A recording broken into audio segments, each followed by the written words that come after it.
16절로 18절의 말씀을 다 함께 봉독하시겠습니다. 신약성경 333쪽 데살로니가전서 5장 16절로 18절의 말씀입니다.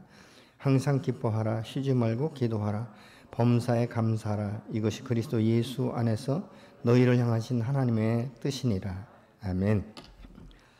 사람의 마음 가운데 이 풍성한 이 삶, 여유로운 삶, 정말 염려와 근심과 걱정이 없는 삶을 사는 것은 그 안에 모든 것으로 인하여 감사할 수 있는 마음인 것입니다.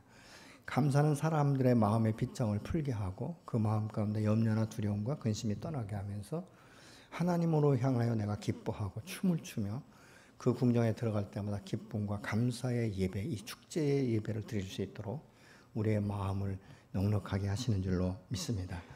이 사도 바울은 사실 편지를 쓸 때마다 항상 먼저 선제되는 것이 감사와 기쁨이다 이렇게 말하고 있어요.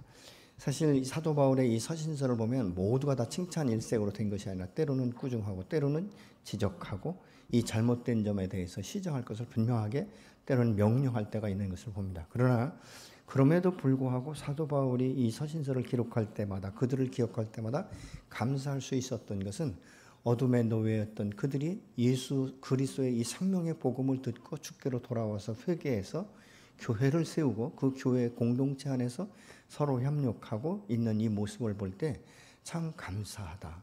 그렇게 이 기억을 하고 있는 것이죠. 그러면서 자기의 모습을 보는 것이죠.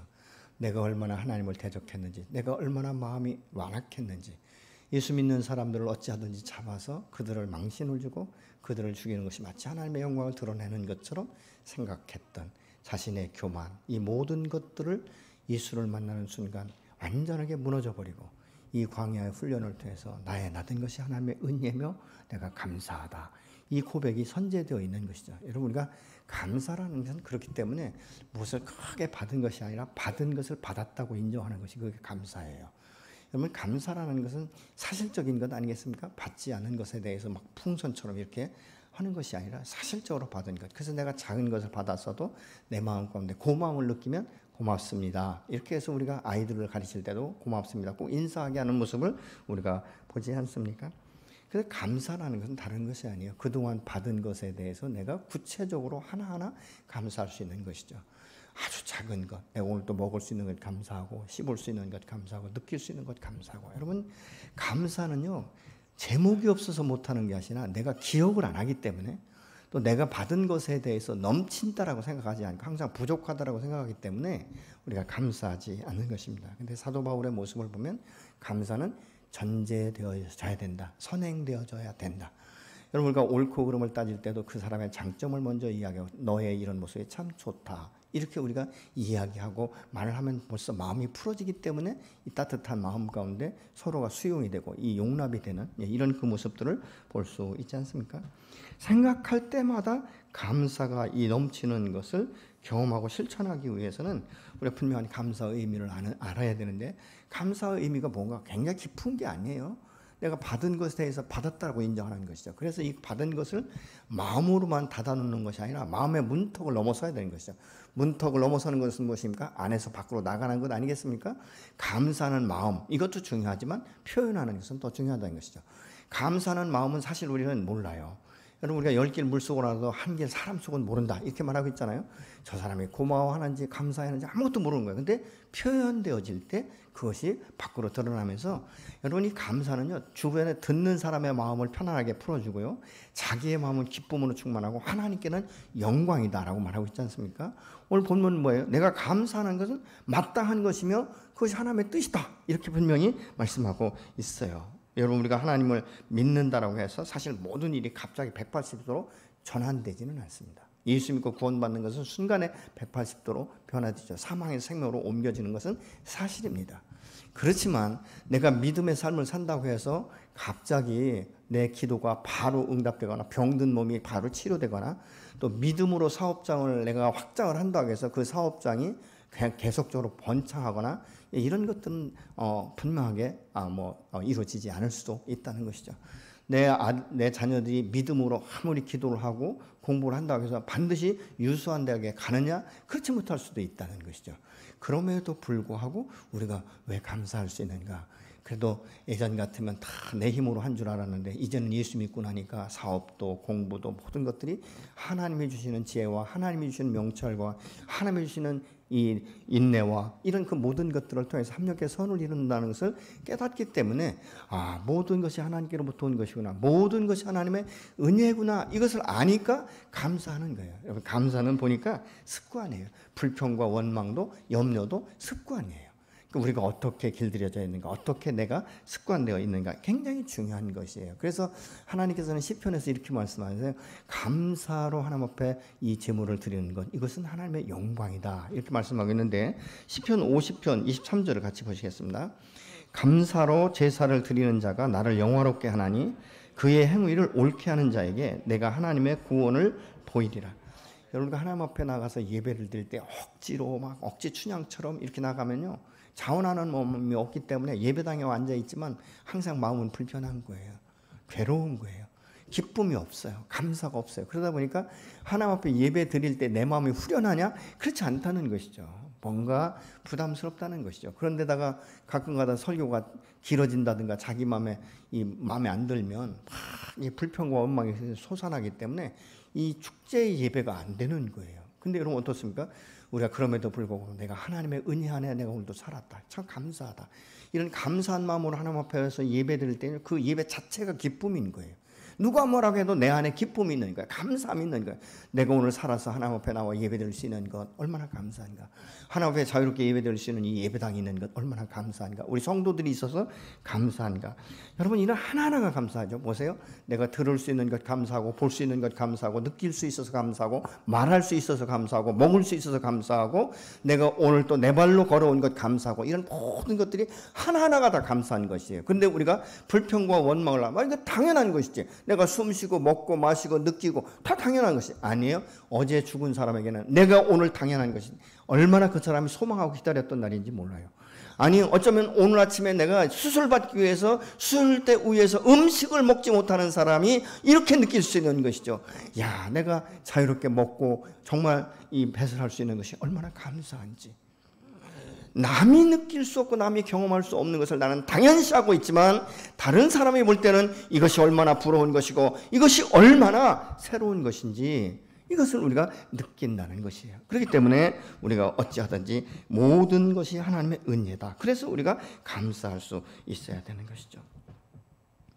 나의 일상이 평범한 것은 하나님의 돌보심과 은혜가 있기 때문에 그런 것이에요. 감사로 시작할 때 자신과 듣는 사람과 주변 사람들이 행복을 누릴 수 있는 것 아니겠습니까?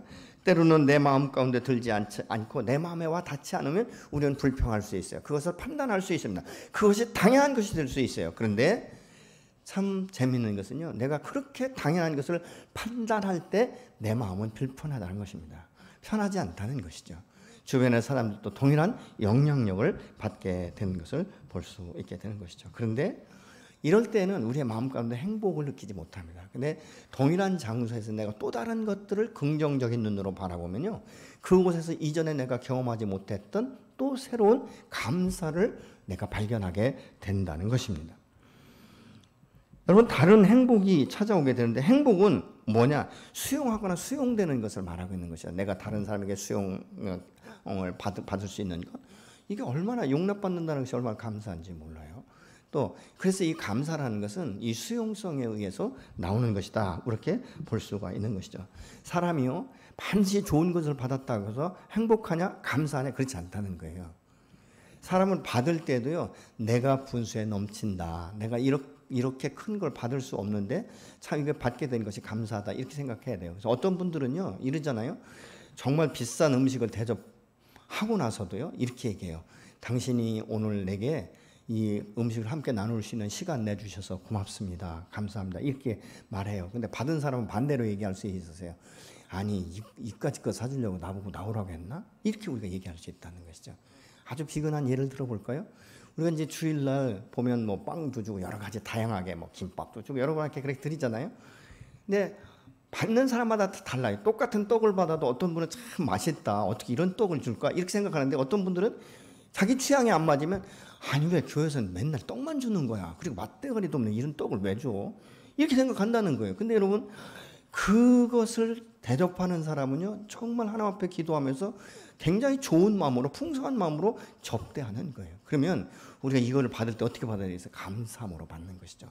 참 감사하다. 교회에서 내가 거저 보내지 않고 참 이런 간식거리라도 줄 수 있다는 것, 이게 얼마나 행복한가. 이렇게 우리가 말할 수도 있지 않겠습니까? 이게 감사는요 똑같은 조건 가운데서 어떻게 생각하는가. 내 마음에 탐심이나 내 마음에 욕심이 많은 사람은요 감사가 없어요. 왜요? 그 속에 이게 감에 차지 않는 거예요. 그러니까 감사보다는 불평이 먼저 나오는 것을 보는 것이죠. 근데 감사하는 사람의 그 마음을 보면요 모든 것이 하나님의 은혜다 이렇게 생각하는 사람들인 것을 봅니다. 여러분 심지어는 예수님께서는 누가복음 22장 19절에 보니까 떡을 떼어 이 축사하시면서 감사하고 축사를 하거든요. 근데 여러분 주님께서 마지막 이 만찬의 때는요 당신이 잠시 후에 이 제자 가룟 유다에서 배신당하고 결국은 십자가를 지실 것에 대해서 다 알고 계셨어요. 그럼에도 불구하고 죽음을요 부정적으로 생각하지 않으셨다는 것이죠. 내가 이 땅 가운데 삶의 목적은 아버지께서 바로 나를 하나의 제물로, 그래서 이 수많은 모든 인류의 죄악을 대신 담당하고 길이요 진리요 생명되는 그 길을 열어서 하나님과 단절된 이 길을 열어놓기 위해서 내가 이 땅 가운데 왔기 때문에 내가 십자가에 죽는 것은 당연한 것이고, 그리고 그 후에 내 모든 일상은 하나님께서 책임지실 것이라는 이 확신과 신뢰함이 있었기 때문에 주님은 죽음 앞에서도 그것 때문에 불평하고 그것 때문에 부정적으로 보고 그것 때문에 판단하고 뭐 저주하고 그러지 않았다는 거예요. 그리고 그 후에 일은 하나님께서 해결해요. 그래서 하나님께 맡길 때 이 예수님께서 마지막으로 기도할 때 그랬잖아요. 아버지여 가능하면 이 잔을 옮겨주십시오. 그러나 내 뜻대로 마옵시고 아버지의 뜻이 이루어지기를 원합니다. 그것이 예수님의 기도 아니겠습니까? 근데 그 후에 십자가의 처절한 죽음으로 끝났으면 굉장히 비참한 죽음일 거예요. 험악한 죽음일 거예요. 그렇지만 예수님께서 당신의 아버지에게 맡기신 것처럼 그 후에 장사된 지 3일 만에 부활하셔서 새로운 소망을 갖게 하고 수많은 사람들에게 성령의 임재를 예언하시고 사도행전 2장의 성령의 강력한 임재를 경험하면서 사람들이 180도로 전환되는 이런 역사들을 우리가 성경을 통해서 볼 수 있지 않습니까? 똑같은 조건에 내가 감사하면 나는 긍정적인 것을 선택하는 것이고 내 마음에 묶임이 없는 것이고 자유를 내가 선택할 수 있는 것이지만, 똑같은 조건에서 내가 부정적으로 말하고 불평과 원망하면 두려움과, 그래서 내 마음 가운데 항상 분노가 들끓는 이 부정적인 사고방식을 가지고 우리는 평생 살아갈 수밖에 없다 그 말입니다. 그렇다면 내가 어떻게 해야 되는가? 그리고 감사는요 두루뭉술해서는 안 돼요. 모든 것이 감사합니다. 아니요, 하나하나 구체적으로 감사해야 되는 것입니다. 때로는 우리가 목마를 때 물 한 잔 얻어먹는 것이 얼마나 감사한지 아십니까? 내가 볼일 보고 싶은데 화장실이 없어요. 근데 화장실을 열어주는 것이 얼마나 감사한지 여러분 아십니까? 이 모든 것 하나하나 그냥 구체적으로 말해야 되는 것이죠. 내가 차 한 잔에도 감사할 수 있는 것, 이건 행복한 사람이에요. 차 한 잔 마시면서 여유를 가지고 함께 대화할 수 있고 이것으로 내 마음 가운데 기쁨이 있고, 참 나와 함께 해줄 수 있는 이런 사람이 있구나, 내 마음을 터놓고 이야기할 때 들어줄 수 있는 이런 사람이 있구나, 이런 시간을 내어주는 사람이 있구나, 이런 것 하나하나가 너무 감사한 거예요. 왜 구체적으로 해야 되는지 아십니까? 내가 때로는 내 영혼이 궁핍해지고 내가 이 삶의 인생이 광야 같은 삶을 살아갈 때요 그 외로움 가운데서 나를 소망을 갖고 회복시켜주는 게 그동안 내가 쌓았던 감사의 제목들을 하나하나 떠올리기 시작하는 거예요. 그때 내가 이런 어려움 가운데 하나님을 나를 감사하게 했고 그 상황 가운데 내가 이 사람을 붙여주셔서 내가 이것을 털고 나올 수 있는 하나의 이 숨통을 트게 해주시고, 이런 모든 것 하나하나를 생각할 때마다 너무 감사한 거예요. 근데 반대로 불평하는 사람, 감사가 없는 사람은 과거에 잘못된 점만 계속적으로 묵상을 하다 보니까 결론은 뭐예요? 그래, 내 인생은 이런 거야, 내 팔자나 이런 거야, 이게 내 운명이야, 이렇게 잘못된 결단을 낼 수가 있다는 것입니다. 여러분, 우리가 이 세상 가운데 내 힘으로 내가 태어나지 못했어요. 내 힘으로 다 농사를 이루지 못했어요. 내가 아무리 새로운 어떤 신약을 개발한다 할지라도 나 혼자 힘으로 되지 않았다는 것이에요. 왜냐하면 신약을 개발하기 위한 그 장비가 있어야 되지 않습니까? 장비는 누군가에 의해서 만들어진 거예요. 또 내가 이것을 발견할 수 있는 내 노력과 내 지식이 아니라 하나님께서 특별히 주시는 이 지혜와 지식과 이런 명철함이 있었기 때문에 내가 집중할 수 있는 것이고 새로운 것들을 발견할 수 있는 것 아니겠습니까? 감사한 거예요. 도구가 없이 어떻게 내가 일을 할 수 있겠습니까? 그러니까 결국은 사도 바울처럼 나야 나 된 것은 하나님의 은혜로다라고 우리가 고백할 수밖에 없다는 것입니다. 뿐만 아니라 하나님은 오늘도 나를 보호하시고 나와 함께 동행하시고 내게 힘을 주시고 내가 사망의 음침한 골짜기로 다닐지라도 해받을 것을 두려워하지 않는 것은 그때도 주께서 나와 함께 하심이라고 말하고 있지 않습니까? 많은 사람들이요 굉장히 불평과 원망했던 걸 구체적으로 생각을 해요. 감사에 대해서는 그냥 두루뭉술해 버리는 것이죠. 그렇지 않습니까, 여러분? 과거의 것들 얘기하는 거 보면요, 사람들 머리가 얼마나 기가 막히게 좋은지 몰라. 그 장면까지도 다, 스토리까지 다 이야기해요. 근데 하나님의 은혜와 하나님의 섭리에 대해서는 다 잊어버리는 거예요. 왜 그런지 아십니까? 사람들의 마음 가운데 은혜는 그냥 물에 떠내려보낸 것 같아. 그리고 막 이 원망하고 불평하는 것들은 돌에 새겨가지고 그놈의 돌은 닳지도 않아. 반대로 해야 돼요. 우리는 반대로. 하나님 그동안 내게 베풀어진 은혜가 얼마나 감사한지. 여러분, 사람과의 관계 가운데도 그래요. 우리가 단번에 이 어떤 문제가 생겼을 때 그 문제만 보면 그 사람 참 못된 사람이에요. 근데 그동안 그 사람이 내게 베풀어준 것과 다른 사람을 이렇게 섬기는 이 배려하는 이런 모습들을 먼저 내가 발견하면 그럼에도 불구하고 그를 아주 혹평하거나 악평하지는 않게 되는 거예요. 근데 그것이 없으니까 혹평하게 되고 악평하게 되는 이런 모습을 볼 수 있죠. 모든 일에 부정적인 것이 아니라 긍정적인 면을 보고 감사를 시작할 때 삶의 문제가 풀어져요. 상처가 치유되고 회복되는 역사가 일어나기 시작한다는 것이죠. 여러분, 감사는요 참 풍성하고 넘칠 만한 것이 아니라 광야의 길에서도 사실은 우리가 감사할 수 있어야 돼요. 우리 인생에 광야가 없으면요 내가 다듬어질 수 없는 경우가 참 많아요. 이건 무슨 이야기냐면 환경을 뛰어넘을 수 있어야 된다는 것이죠. 여러분, 예를 들어서 모세가 말이죠, 이 애굽의 왕궁에 있을 때 이스라엘의 지도자가 됐으면 굉장히 거칠었을 거예요. 얼마나 과격한지. 그러니까 사람 때려 죽이기도 하잖아요. 내 힘으로 모든 걸 할 수 있다고 생각했을지 몰라요. 그렇지만 광야 40년을 거치면서 모세가 얼마나 처절하게 깨어졌는지 몰라요. 나는 왕자도 아니고 나는 아무것도 아니다. 하나님께서 부르실 때 그러잖아요. 주님, 내가 뭔데요? 나 아무것도 아니에요. 나 아무것도 할 수 없어요. 난 말도 제대로 못하는 사람이에요. 이런 고백을 하지 않습니까? 그러면서도 하나님께서 그를 부르셔서 세우실 때 하나님에 대한 신뢰가 생기시지 않으니까 모세가 생명 걸고 하나님 앞에 충성하는 모습을 볼 수 있습니다. 어떤 상황까지도 자기를 드러내지 않아요. 이거 내가 그렇게 했어. 내가 신앙에서 율법을 받았어. 내가 믿음이 얼마나 좋아. 이렇게 말하지 않았다는 것이죠. 나는 아무것도 아닌데 하나님께서 나를 부르시고 나를 세우시고 당신의 일을 통역하게 하시고 동참케 하신 이것이 하나님의 전적인 은혜다. 이렇게 말을 하고 있는 것이죠. 오늘 본문에도 범사에 감사하라. 이 범사라는 말은 헬라어로 파스라는 말인데 모든, 온갖, 각각의 모든 이라는 의미가 가지고 있어요.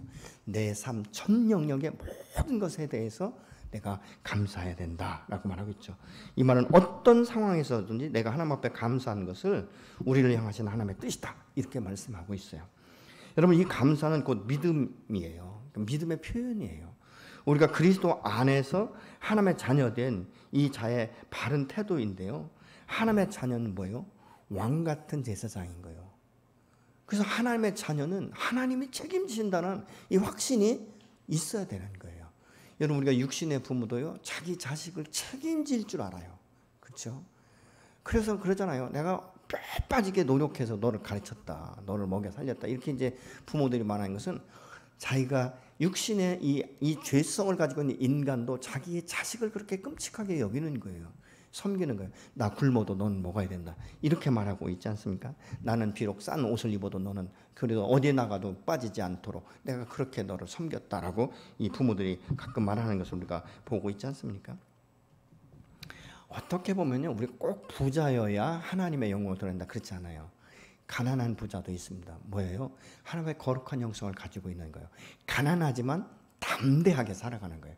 위축되고 뭐 이게 아니라 내 아버지는 왕이시다. 그리고 천지를 지신 여호와는 나의 아버지시며 나의 목자가 되신다. 그렇기 때문에 내가 이 삶은 영구히 이 삶을 살아가는 것이 아니라 언젠가는 하나님께서 나를 연단하신 후에 정금같이 나오게 하시고 나를 새롭게 세우시며 당신의 이 영광원에서 나를 이 땅 가운데 보내신 목적대로 쓰임받을 것이라는 이 확신을 가진 사람은요 작은 일에 얽매이지 않습니다. 위축되지 않아요. 당당할 수 있어야 돼요. 아멘.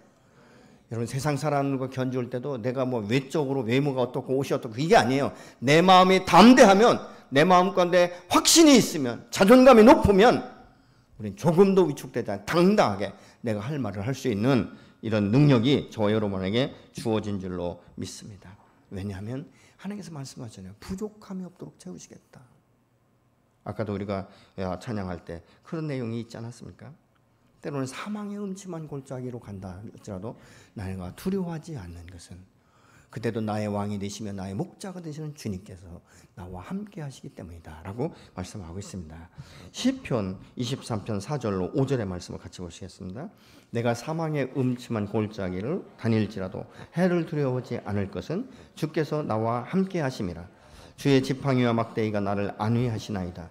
주께서 내 원수의 목전에서 내게 상을 차려주시고 기름을 내 머리에 부으셨으니 내 잔이 넘치나이다. 하나님은 나의 왕이시며 내 아버지가 되시며 나의 목자가 되시기 때문에 우리에게 이 관계에 대한 이 믿음이 있다면 우리는 어떤 상황 가운데서 안정감을 가질 수 있게 되는 줄로 믿습니다. 베드로전서 5장 7절의 말씀을 같이 보시겠습니다.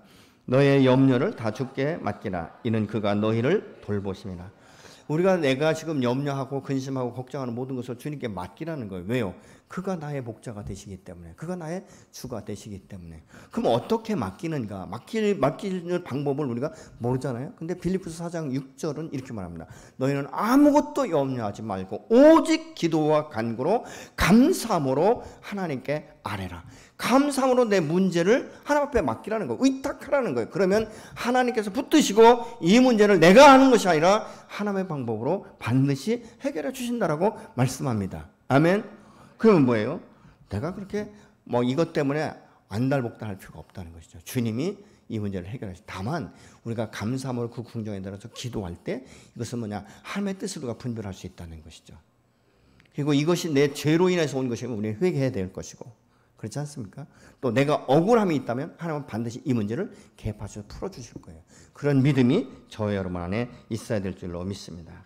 근데 왜 우리가 맡기지 못하는가? 그것은 뭐예요? 계속해서 불안해하는 이유가 하나님에 대한 신뢰가 없는 거예요. 믿음이 있다라고만 하고 있지만 실제적인 삶 가운데는 하나님에 대한 신뢰가 없는 거예요. 못 맡기는 거예요. 내 문제 내가 해결해야 되고 내 인생 내가 책임져야 된다라고 생각하고 있는 것 아니겠습니까? 때로는 우리가 내 자신에게 질문해 볼 필요가 있어요. 신영아, 너는 왜 이렇게 불안해하느냐? 네가 왜 자꾸 염려하느냐? 라고 질문해 볼 필요가 있어요. 여러분 혹시라도 염려가 끊임없이 지금 일어나고 있는 분이 계시다면 그 질문 해보세요. 여러분 이름을 부르면서 내가 왜 두려워하느냐? 내가 왜 염려하느냐? 왜 이것을 끊임없이 내가 놓지 못하고 밤을 새워가면서 이것을 고민하느냐? 질문해 주실 필요가 있어요. 혹시 내가 내 인생의 주인 되고 있진 않는가? 이 문제 내가 해결하려고 하고 있진 않는가? 내가 주님 앞에 온전히 신뢰함이 없지 않는가? 이런 것들을 우리가 생각해 볼 수 있어요. 그래서 내가 아직도 주님을 신뢰하지 못한다면 우리 주님 앞에 기도해야 돼요. 주님, 내 믿음 없는 것을 불쌍히 여기시고 긍휼히 여기셔서 내게 믿음을 주십시오. 성령님 나를 도와주셔서 이 위기를 극복할 수 있도록 주님 나를 도와주십시오. 우리가 그렇게 주님 앞에 기도해야 되지 않겠습니까? 여러분 이스라엘 백성들이 왜 출애굽한 후에 바로 약속의 땅에 들어가지 못했는지 여러분 기억하고 계십니까? 출애굽은 구원과 상관이 있는 거예요. 출애굽은 노예에서 자유인으로 해방되지 않았습니까? 우리가 예수 믿고 나서 마치 출애굽처럼 사망에서 생명으로 옮겨지는 이 모든 것들이 축복 아닙니까? 또 이스라엘 백성들은요, 다른 사람들이 경험할 수 없었던, 세상 사람이 경험할 수 없었던 기적을 경험했던 사람이에요. 뭐예요? 홍해를 육지같이 건너게 하시는 이 하나님의 기적을 경험한 사람이에요. 그럼에도 불구하고 왜 약속의 땅에 들어가지 못하는가? 현재 환경이 너무나 이 사람들의 마음을 위축시켜버린 것입니다. 그동안 애굽에서 노예로 살았던, 그렇기 때문에 정말 자라보고 놀라면 소뚜껑 보고 놀란다고, 이게 환경을 보니까 너무 자신들이 열악한 거예요. 훈련되지 않았고, 이 기골이 장대한 이 네피림과 같은 사람을 어떻게 이겨먹을 수 있을까? 벌써 마음 가운데 위축이 되어버리니까 이게 완전히 막 사지가 굳어져가는 이런 역사를 보게 되는 것이죠. 그래서 다른 사람에게 악영향을 끼치지 않아요. 또 한 가지는 다른 면으로 보면요, 탐욕이 있기 때문에 우리 마음 가운데 안정감이 없는 거예요. 감사가 없는 거예요. 민수기 11장 4절 같이 보시겠습니다. 그들 중에 섞여 사는 다른 인종들이 탐욕을 품음에 이스라엘 자손도 다시 울며 이르되 누가 우리에게 고기를 주어 먹게 하랴. 그래서 이 탐욕, 이 탐심, 이것은요 감사를 멈추게 하면서 불평으로 돌아서게 하는 것을 봅니다. 그래서 이스라엘 백성들이 그 신명기 이후에 보면 이렇게 말을 해요. 누가 우리에게 마늘과 부추를 거저로 줄 수 있는가? 누가 우리에게 고기를 먹일 수 있는가? 이런 것들을 말하는 것을 보지요. 네, 여러분 왜 이런 것들이 생기는가? 야고보서 1장 14절로 15절 말씀을 같이 보시겠습니다. 오직 각 사람이 시험을 받는 것은 자기 욕심에 끌려 미혹됨이니 욕심이 잉태한즉 죄를 낳고 죄가 장성한즉 사망을 낳느니라. 왜 욕심이 죄를 불러오는가? 욕심은 사람의 마음을 교만하게 해요. 스스로를 높이는 거예요. 그래서 어떤 분은 그러잖아요. 내가 굶어 죽는 한이 있어도 나는 그 일을 못한다. 그 일 안 한다. 나는 지금 그 일을 하려고 나가 이 상 가운데 나온 사람이 아니다. 이렇게 말하는 사람이 있어요. 여러분 어떻게든지 내가 처자식을 먹어 살릴 수 있다면 어떤 일이든지 감당을 해야 되는데 나 그거 안 한다는 거예요. 나는 그냥 공부해가지고 내가 다른 거 성취하겠다. 내가 계획한 거, 내가 이루기지 않은 이 꿈을 내가 이루겠다. 이렇게 이제 이야기한다는 것이죠. 그래서 작은 것에는 아주 눈이 차지 않는 것이죠. 그리고 하려고 하지도 않고.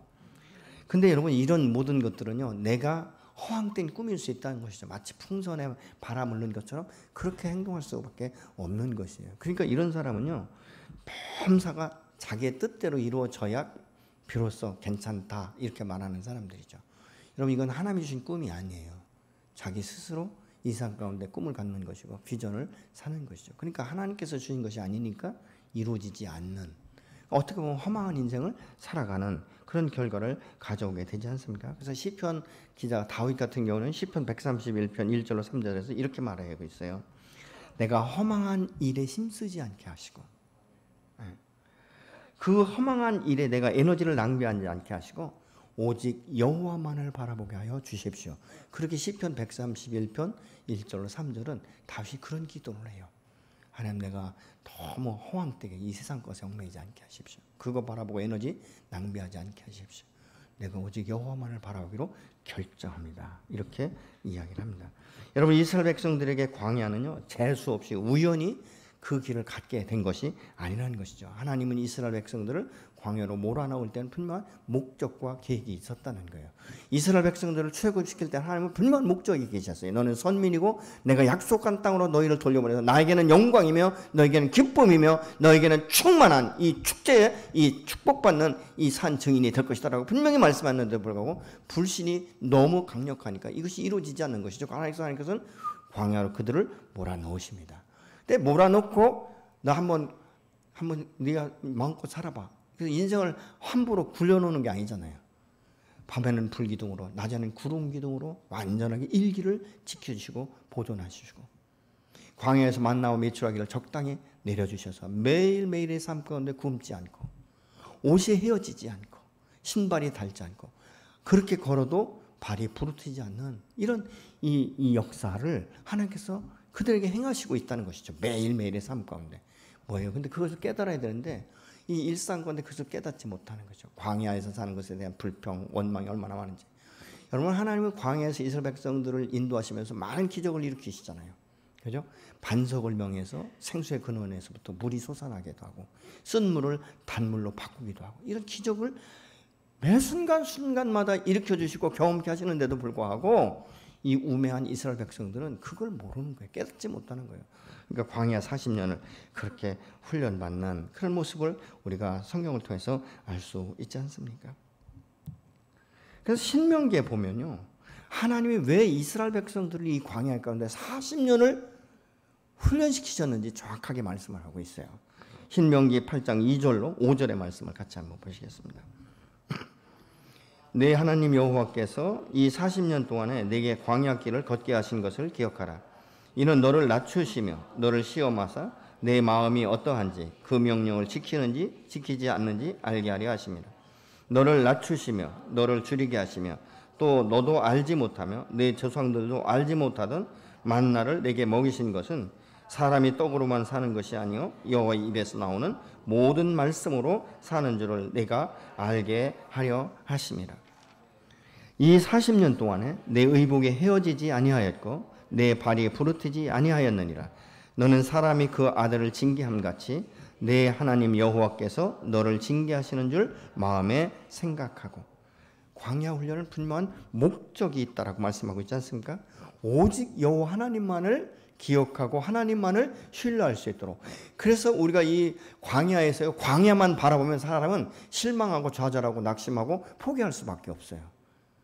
눈에 보이는 것은 그런 거예요. 여러분, 우리가 환경을 바라보면 오늘날 이 환경으로 인하여서 우리는 소망이 없어져 버려요. 근데 보이지 않는 하나님의 그 손길을 우리가 기억하기 시작하고, 하나님의 입에서 나오는 말씀은 생명의 말씀이며 살아계시며 오늘 또 역사하시며 내게 능력을 주시며 언약을 성취하시는 말씀이라는 것을 우리가 신뢰하면 보이지 않는 하나님을 신뢰할 수밖에 없다는 것이죠. 그래서 하나님께서 지금 이스라엘 백성들을 40년 동안 광야에서 훈련한 목적이 있다면 너는 나만 바라보아라. 그리고 내 말에 순종해라. 그러면 내가 너를 책임지겠다라고 지금 말씀하는 이 훈련을 지금 시키고 있는 것입니다. 여러분, 그래서 이런 것을 히브리서 11장 1절로 2절은 이렇게 말씀하고 있지 않습니까? 믿음은 바라는 것들의 실상이요 보이지 않는 것들의 증거니 선진들이 이로써 증거를 얻었느니라, 이렇게 말씀하고 있어요. 믿음은 눈에 보이지 않아요. 손으로 만질 수 없어요. 하나님 보이지 않습니다. 볼 수 없습니다. 그러나 음성을 들을 수 있지 않습니까? 또한 기록된 말씀을 통해서 우리에게 오늘 또 레마의 말씀으로, 살아온 능력의 말씀으로 내가 베개에 다가오지 않습니까? 이 말씀이 나를 때로는 내 심령을 갈라놓는, 찔러 쪼개는 이런 역사, 이 고통의 시간들이 있을 수 있다는 것이죠. 근데 그 후에는 어떻게 해요? 정금같이 나오게 하는 것이죠. 그래서 남들이 믿을 수 없는 말씀이 아멘이 되어지는 것이죠. 남들은 다 그런가 보다 하는데 나는 그게 믿어지는 거예요. 아멘. 이게 축복받은 사람의 모습이에요. 에이, 설마 그렇게 될까? 과거엔 됐지만 아니요. 과거에 이루신 하나님은 오늘 또 이루시고 내일 또 역사하시면서 반드시 이루실 줄로 믿으시기 바랍니다. 이게 뭐냐? 다른 게 아니에요. 광야는 하나님과 함께 동행하는 동행 훈련을 시키고 있는 거예요. 아무것도 보이지 않지? 그렇지만 내가 너의 인생을 책임지고 있어. 그것을 뭘로 보십니까? 만나를 통해서, 메추라기를 통해서, 바람과 구름 기둥과 불 기둥을 통해서 그거를 삶의 현장 가운데 경험하게 하시는 거예요. 그러니까 여러분, 우리가 넘어져도 아주 엎드러지지 아니하면 주께서 나와 함께 하시기 때문인 줄로 믿습니다. 원수가 우리를 조롱하고 우리를 우겨싸면 우리는 죽을 것 같아요. 사망의 험침한 골짜기에 넣는 것 같아요. 근데 아까도 우리가 함께 읽었지만 시편 23편을 뭐라고 말할까? 그런 원수의 목전에서 내게 상을 베푸시는 그 하나님. 광야와 같은 정말 허허벌판, 아무것도 보이지 않고 소망이 없는 그 가운데 나의 목자가 되신 그분이 나를 쉴 만한 물과 푸른 초장으로 인도하셔서 오늘 또 내게 일용할 양식을 주시고 필요한 것들을 채우시는, 그리고 내게 말씀을 통해서 소망을 주시는 이 하나님의 계시기 때문에 내가 여호와를 앙망할 때 독수리랑 아침에 올라가는 생인과 생명을 얻게 되는 줄로 믿습니다. 그래서 여호와는 나의 목자시니 내게 부족함이 없다는 이 고백이 저와 여러분의 고백이 되어야 될 줄로 믿습니다. 여러분, 사도 바울은요, 빌립보서 4장 11절로 13절에 광야 훈련을 통해서 자족하는 비결을 배웠다고 말을 해요. 나는 가난해 보기도 했고 풍부하기도 하고 내가 물질적으로 여유가 있었고 정말 물질적으로 부족함이 있었고 나는 비천한 것에 처할 수 있었고, 여러분, 이런 모든 것들을 경험해서 보니까 내가 잘 먹고 잘 살아도 내가 교만할 수 없고, 내가 가난해도 하나님 부인할 수 없고, 나는 이 모든 것들을 경험하면서 느낀 것이 있다. 하나님은 살아계시며 하나님은 나의 목자가 되시며 나를 부르시고 당신의 목적대로 나를 쓰신다는 것을 나는 확신하고 있다. 그렇기 때문에 내가 로마 감옥에 가든 돌에 맞아 죽을 뻔하든 태형을 맞아서 정말 맞아 죽을 뻔하든, 그럼에도 불구하고 그 가운데 나를 치료하시고 나를 회복하시고 내게 또다시 사명을 주시는 이 하나님, 끊임없이 나를 신뢰하고 끊임없이 나를 일으켜 세우시고 끊임없이 나를 밀어주셔서 나를 통해서 당신의 영광을 드러내기 원하시는 그 살아계신 하나님, 전능하신 하나님을 나는 경험했노라 라고 바울이 고백하는 거예요. 저와 여러분의 인생이 다하는 그날에 우리가 그렇게 고백했으면 좋겠어요. 내 인생, 험한 인생을 살았지만 그래도 내 하나님은 살아계셔서 나같이 부족하고 연약함에도 불구하고 나를 들어 쓰시고 무지한 나의 귀를 열어주셔서 하나님의 음성을 듣게 하시고 나와 함께 동행하게 하시고 부족하고 연약한 무릎이면 내가 무릎을 꿇고 기도할 때마다 나에게 감동을 주셨고, 내가 주님 앞에 부르짖어 기도할 때 내 손 잡아 주시면서 내가 너의 눈물을 알고, 내가 너의 마음을 알고, 내가 너의 고통을 알고 너의 환경을 안다. 그렇지만 너는 영원히 이것으로 끝나는 것이 아니라 내가 반드시 너를 일으켜 세워서 너로 인하여 나를 영화롭게 하는 사람으로 만들겠다고 말씀하시면서 여기까지 인도하신 하나님, 내가 생각하고 계획한 것 못 이루었지만 내 기도가 하늘에 쌓여서 내 다음 세대 누군가에 의해서 이것을 성취하실 하나님이 계시기 때문에 나는 감사하고, 옛내가 그동안 믿음의 눈으로 보았던 그 하나님을 하늘나라에서 얼굴과 얼굴을 맞대볼 수 있는 우리의 믿음의 선진들과 그들의 믿음의 삶의 간증을 함께 나눌 그 시간이 돌아오는 것이 얼마나 감사한지, 이것이 저와 여러분의 인생의 마지막 날 고백해야 될 아름다운 고백 아니겠습니까? 여러분, 믿음 생활하면서 혹시 지치셨습니까? 너무 피곤하고 너무 힘들어서 이 생명줄을 놓고 싶습니까? 그만 좀 교회 다녔으면 좋겠다. 신앙생활 뭐 그렇게 열심히 수십 년을 해도 이게 뭐 문제 하나 제대로 해결되는 것도 없고 참 힘들다. 혹시 그런 분 계십니까? 다시 한번 기억하시기 바랍니다. 그렇다면 여러분의 삶을 하나님 앞에 얼만큼 의탁해 오셨습니까? 여러분의 인생 가운데 그 고통의 날들을 얼만큼 하나님 앞에 나가 부르짖어 보셨습니까? 밤을 새워 몸부림치며 부르짖어 보셨습니까? 가슴을 찢으며 하나님 앞에 나가 보셨습니까? 전 죽음의 위기에 여러 번 경험했던 사람이에요.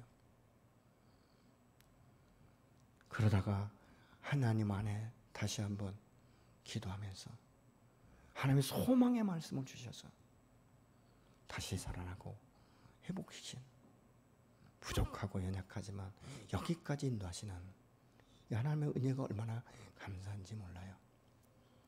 사실 내일부터 이 특별 기도에 대해서 제가 얼마나 많이 하나님 앞에 기도했는지 모릅니다. 과연 하는 것이 맞는가? 다른 지역도 아니고 이 대전 지역에서 이 코로나가 지금 창궐한다라고 계속적으로 올라오는데 과연 이것이 맞는 것인가? 밤마다 하나님 앞에 부르짖고 기도하고, 그래서 다른 때 같으면 강사사배로 한 2주, 3주 전에 다 했을 거예요. 근데 이번에는 강사사배를 한 주 남겨놓고 하기 시작했어요. 왜요? 내 안에 확신이 없었기 때문에. 그러나 기도할 때 하나님께서 그래도 한 사람이라도 이 나라와 이 땅을 기경하고 이 나라의 이 위기를 위해서 기도해야 되지 않겠냐는 그 마음을 주셨기 때문에 다시 기도회를 하기로 결정한 것이에요. 지난주까지만 해도 여러분에게 강사들을 기억하지 않지 않았습니까? 그만큼 고통스러운 거예요. 그냥 뭐 늘 하던 거니까 아니에요, 여러분. 얼마나 많이 고통스러운 시간들을 보내는지 아십니까? 그러면서 선택하고 결정하는 거예요. 물론 내일부터 하는 특별 기도회는 온라인과 오프라인을 함께 할 것이에요. 그래서 우리가 함께 나와서 부르짖고, 여러분 한 사람의 부르짖음이 하늘의 보좌를 움직일 수 있다면 그것은 하나님의 뜻 아니겠습니까? 어느 곳에 있든지 함께 기도해 주시면 감사하겠고요. 시간이 이렇게 기도하고 싶습니다. 여러분 오늘날 얼마나 감사하셨을까? 오늘 하루만 생각할 때 아침에 감사하셨습니까? 교회 나오는 것을 자랑스럽게 여기셨습니까? 아니면 어제 일을 생각하실 때, 여러분 내가 생각한 대로, 내 계획한 대로 이루어지지 않았어도 내가 정말 감사로 하루를 마감했는가? 돌아보고 감사로 내가 하루를 마감하지 못했다면 오늘 여러분 결단하십시오. 하나님, 내가 모든 상황 가운데, 어떤 상황 가운데서도 앞에 범사에 감사라고 말씀하신 것이 하나님의 뜻이라면 감사하기로 선택합니다. 그동안 부정적으로 말했고 하나님 앞에 당연한 것으로 여겼고 감사하지 못했던 것을 이 시간 죄로 인정하고 회개합니다. 내게 가족 주신 것 감사하고, 건강 주셔서 감사하고, 예배드릴 수 있어서 감사하고, 특별히 남편과 아내를 건강하게 주신 것 감사하고, 자녀들 건강한 것 감사하고, 지키신 것 감사하고, 여러분 이 시간 좀 감사를 표현하는 시간들이 되었으면 좋겠습니다. 하나님 앞에 감사하고, 감사하지 못했던 것 회개하면서 같이 기도하시겠습니다. 하나님은 여러분을 반드시 승리케 하시고 하나님 앞에 감사의 제물을 드리게 하시며 영광스러운 자랑스러운 아들과 딸로 세우실 줄로 믿으시기 바랍니다. 같이 기도하시겠습니다. 전능하신 아버지 하나님, 이 시간 한 사람의 영혼을 다시 한번 터치하시며 하나님 우리의 삶 가운데 일상이 하나님 당연한 것이 아니라 감사가 되게 하여 주시기 원합니다. 내가 오늘도 볼 수 있고 느낄 수 있고 말할 수 있고 하나님 참으로 아버지 하나님을 경험할 수 있는 것 감사하고 걸을 걸을 수 있는 것 감사하고 하나님 동행할 수 있는 사람을 주시는 것 감사하고 가족을 주시는 것 감사하고 때로는 갈등 속에 하나님 아버지 참으로 당신을 만나게 하시고 당신을 찾게 하시고 기도할 수 있는 소망을 주시는 것 감사하고 하나님 아버지 이 세대의 희망을 선포할 수 있는 믿음의 산증이 되시는 되게 하시는 것 감사하고 하나님 아버지 감사와 찬양과 영광을 주시도록 도와주시옵소서. 이런 상황 가운데 하나님 내가 좌절하거나 낙심하거나 절망하거나 영구와 근심 가운데 빠진 것이 아니라 그럼에도 불구하고 역사하시는 사망의 음침한 곳으로 현지로서 해방도 조여지지 않는 것은 주께서 나와 함께 하십니다. 하나님 당신의 위에 오른팔을 날 붙들어 일으키시며 소망이 없고 절망이라고 말할 때에 아니라고 말씀하시며 너는 나의 소망이며 나의 유일한 영광을 드러낼 자라고 말씀하시며 영광의 영광을 드러낼 수 있도록 오늘도 수고하시고 인도하시고 역사해 주시고 원합니다. 하나님 또 하나님 우리 하늘 소리나 주께 감사하고 하나님 감시받은 마음으로 찾아가는 마음으로 자들이 있습니다. 그렇지라도 어젯밤에 하나님 밤을 세우며 염려하고 것들을 가운데 빠진 자들이 있습니다. 하나님 그들의 영혼을 주셔서 터치하시며 그들의 영혼을 붙드시며 그들에게 말씀하여 주시고 그들을 수는 길을 열어주시옵소서. 그래서 아버지 하나님 음성을 듣게 하시고 내게 두려워하지 말라 내가 너와 함께 할 것이며 내가 너를 극복할 것이며 반드시 일으킬 것이며 너를 승리케 해서 나의 영광을 보호할 것이라고 말씀하시는 그 음성을 듣게 하여 주시옵소서. 너의 말씀을 구하시며 역사주를 주시고 찬양합니다. 기가 내게 새로운 힘을 주시고 능력을 주시고 소망을 주시고 내 감사와 찬양과 영광을 드리게 부르짖으며 역사하여 주시옵소서. 오늘의 말씀을 주님을 사랑하고 찬양하며 예수님의 이름으로 축복하고 기도하옵나이다. 아멘. 좀 이렇게 한번 선포하시네요. 나는 자랑스러운 하나님의 아들이다. 하나님의 아들이다. 네, 딸은 딸이라고 하셔야 되고요. 다시 한번 하시겠습니다. 나는 자랑스러운 하나님의 딸이다. 하나님의 아들이다. 아멘. 아멘. 나는 이제 담대하리라. 아멘. 아멘. 나와 내 집은 하나님 앞에 감사를 선포할 것이다. 나와 내 집은 하나님 앞에 감사를 선포할 것이다. 아멘. 아멘. 예, 다 같이 일어서셔서 찬송 부르신 후에 기도로 마치겠습니다. 여러분 감사를 선포하세요. 계속 선포하시면 여러분의 삶을 하나님 풀어주실 거예요.